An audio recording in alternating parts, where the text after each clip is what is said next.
తెలుసా? అప్పుడు మీకు అన్నీ తెలుసా? కొన్ని తెలుసా? ఏ విషయాలు శరీరంగా చెప్పండి. మీ శరీరం ఏ అణువులతో తయారైందో చెప్పగలరా? శరీరం ఎలా తయారైంది? మీరు సృష్టించారా? దేవుడు నువ్వు చూడలేదుగా. సరే, దేవుడు అన్నప్పుడు మీ శరీరం ఉండి మాట్లాడారా లేకుండా మాట్లాడారా? ఓ తపస్సు చేసేవాడు తన శరీరం ద్వారా ఆ నామము ఏదో రూపం పెట్టి చేస్తే ఆయన భగవంతుడు. అసలు మీకు శరీరమే లేనప్పుడు భగవంతుడితో పనే ఉంది? మీ గురించి మీరు చెప్పండి. ప్రకృతి వచ్చి మాట్లాడుతుందా? మీరే మాట్లాడుతున్నారా? పంచభూతాలు మాట్లాడతాయా? నిద్ర మాట్లాడుతుందా? కళలో వచ్చి మాట్లాడతాయా? చెట్లు, చేమలు, ఆకాశము, మెరుపు మాట్లాడవు కదా. మాట్లాడేది ఎవరు? గమనించేది ఎవరు? తెలుసుకునేది ఎవరు? గుర్తించేది ఎవరు? శబ్దం చేసేది ఎవరు? అనుకునేది ఎవరు? భావించేది ఎవరు? తలించేది ఎవరు? అది అనుభవమా కాదా? అంతే.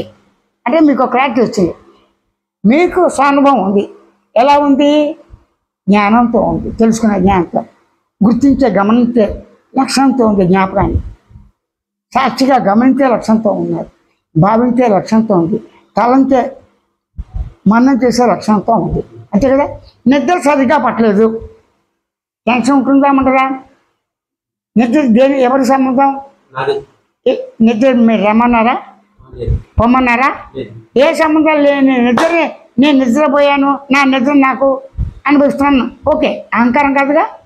నేను నిద్రను, నా నిద్ర నేనే అనుభవిస్తాను స్వయంగా. కరెక్టే కదా. అయితే స్వయంగా మీరు అనుభవించడానికి ఈ శరీరం ఇది కాదు. నిద్ర రమ్మలేదు, పొమ్మలేదు. సుఖ దుఃఖాలు రమ్మన్నారా? కామక్రోధాలు, కోపాలు అవి రమ్మన్నారా? మీరు మాట్లాడకుండా ఉండగలరా? అనుకోకుండా, ఆలోచన లేకుండా, పోనీ గమనించకుండా ఉండగలరా? ఇంపాసిబుల్. అప్పుడు మీరు ఎలా ఉన్నారు? గమనించే లక్ష్యంతో సాక్షిగా, గుర్తించే లక్ష్యంతో తెలివి జ్ఞాపకంగా, తెలుసుకునే లక్ష్యంతో జ్ఞానంగా, శబ్ద లక్ష్యంతో పదార్థంగా భావించు అనుకుంటూ ఉన్నారు. సరే, మీకు బాధ ఉంది. ఆ బాధను రోజు అనుకుంటారు లేదా? అనుకున్న కొద్ది బాధ పెరుగుతుందా తగ్గుతుందా? అంటే అనుకోకుండా ఉండండి, ఉండాలి. నిద్ర రోజు పట్టదు, పిచ్చి పిచ్చిగా ఉంటుంది, టెన్షన్, నిద్ర పట్టలేదు, ట్యాబ్లెట్ మొత్తం ఏ చేసా పట్టట్లేదు. అప్పుడు బాధగా.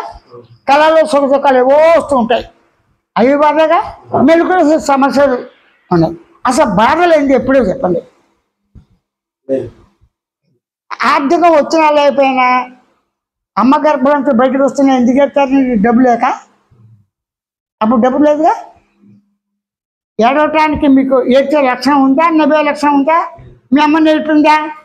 మీరు ఏడవటానికి ఏడ్చే లక్షణం మీకు ఉందా లేదా? జాగ్రత్త అండి. పుట్టుతో ఏడుస్తారు లేదా? ఏడవమని మేము చెప్పామా? అమ్మ చెప్పింది. ఎందుకు ఏడ్చావు?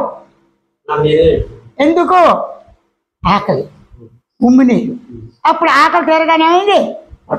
అంటే ఆకలికి ఏంటి? వాడికి మార్గం, భాష, రోదనం, ఏడవటం. ఏడ్చినప్పుడల్లా పక్కన వేసి ప్రతి 3 గంటల కాసినప్పుడు పడుకుంటాం. ఎక్కువ రావడానికి వచ్చే సోహ వచ్చింది. 2-3 ఏళ్ళు, 1-2 వెళ్తేగా 3, 4, 5, 6 చేసిన తర్వాత మీ స్నానం మీరు చేస్తారా? మీ అమ్మ చేయిస్తుందా? ఇప్పుడు మీ అమ్మ చేయిస్తుందా? అది అంగవైకల్యం అయితే చేస్తారు. అంటే మీ స్నానం ఎవరు చేయాలి?